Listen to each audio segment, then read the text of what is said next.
aho muherereye hose, haba muri Afurika, abari hanze y'Afurika, ndavuga ku migabane y'Uburayi, abaturanyi bacu mu Rwanda, mukunde twicane yacu turabasuje. Ubu tugiye kubagezaho amakuru ari kuranga isi muri rusange. Ese isi imeze bite, yagenze gute? Kamanze mukigire audio kugira ngo nzabasobanurira neza, mbabwire se imeze gute ku mugabane wacu w'isi.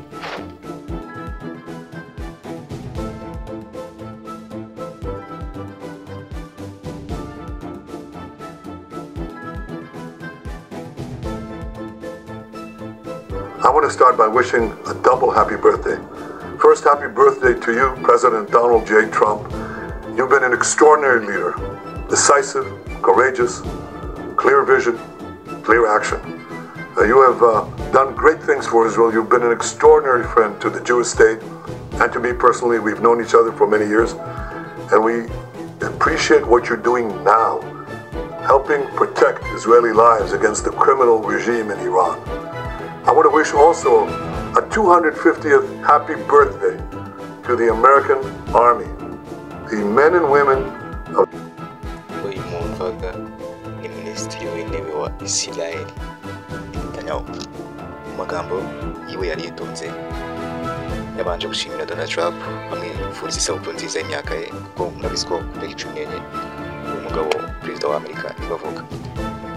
Mu bintu yavuze nshaka kutuganiraho, cyambere nuko yatangaje ko intambara iri kuba hagati ya Israel na Iran ntago ari igikorwa cy'igihe gito, ahubwo urugamba rukomeye rwo kurengera ubuzima, umutekano n'indangagaciro z'igihugu cye. Yagize ati, tuzakomeza kurwana kugeza igihe intego yacu yo guhagarika gahunda ya Iran y'intwaro zo za kirimbuzi izaba igeze ku iherezo. Israel ntizemera na rimwe kuba intama imbere y'intare. Ibingibi Benjamin Netanyahu yabivuze mu ijambo ryari rirerire nshaka kutuganiraho mu ngahe gato. Ubwo yakomezaga avuga, uyu Minisitiri w'Intebe yakomeje avuga ko ibikorwa bya gisirikare cya Israel ntabwo ari byo kwihimura, ahubwo ni uburyo bwo kwirwanaho arengera abaturage bayo ndetse no gukumira iterabwoba ryaba ryose rituruka muri Iran. Yasabye abaturage ba Iran guhaguruka bakivumbagatanya ku bayobozi babo abashinja gukoresha ubutegetsi bwabo mu nyungu z'intambara aho gukorera abaturage. Yabivuze avuga ati, abaturage ba Iran bakwiye kumenya ko bafite uburenganzira bwo kuba mu mahoro, mu bwigenge no mu rukundo rw'igihugu cyabo, atari mu iterabwoba. Avuga kuri Leta Zunze Ubumwe za Amerika n'Uburayi ndetse n'umuryango w'abibumbye za association zose za UN zose, avuga ati ko bagomba gufatanya na Israel muri gahunda yo guhashya Iran ko yakora intwaro za kirimbuzi. Aho yavuze avuga ati, isi yose ikwiye kumva ko Iran igize intwaro za kirimbuzi, isi yose yaba iri mu mwijima. Turwana kugira ngo isi yacu itere imbere. Ibyari bimwe mu bikubiye mu ijambo Benjamin Netanyahu yavuze mu mbwirwaruhame yiwe.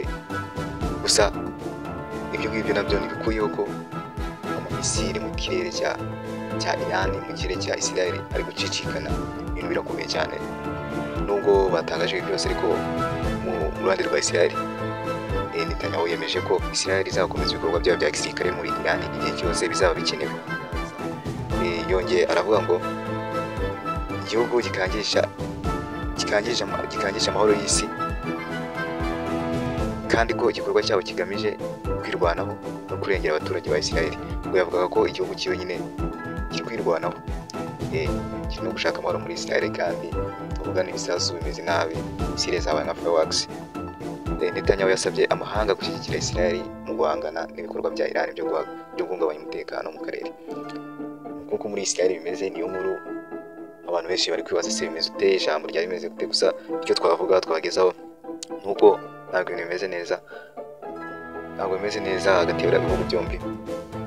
Abaturage bamaze kuba benshi, bamaze guhunga, abe muri Iran abe muri Israel. Ntabwo bimeze neza, ntabwo bimeze. Mukomeze mukore subscribe, share, tuzamure umurongo wacu iyo kwitugezaho amakuru yizewe kandi ku gihe.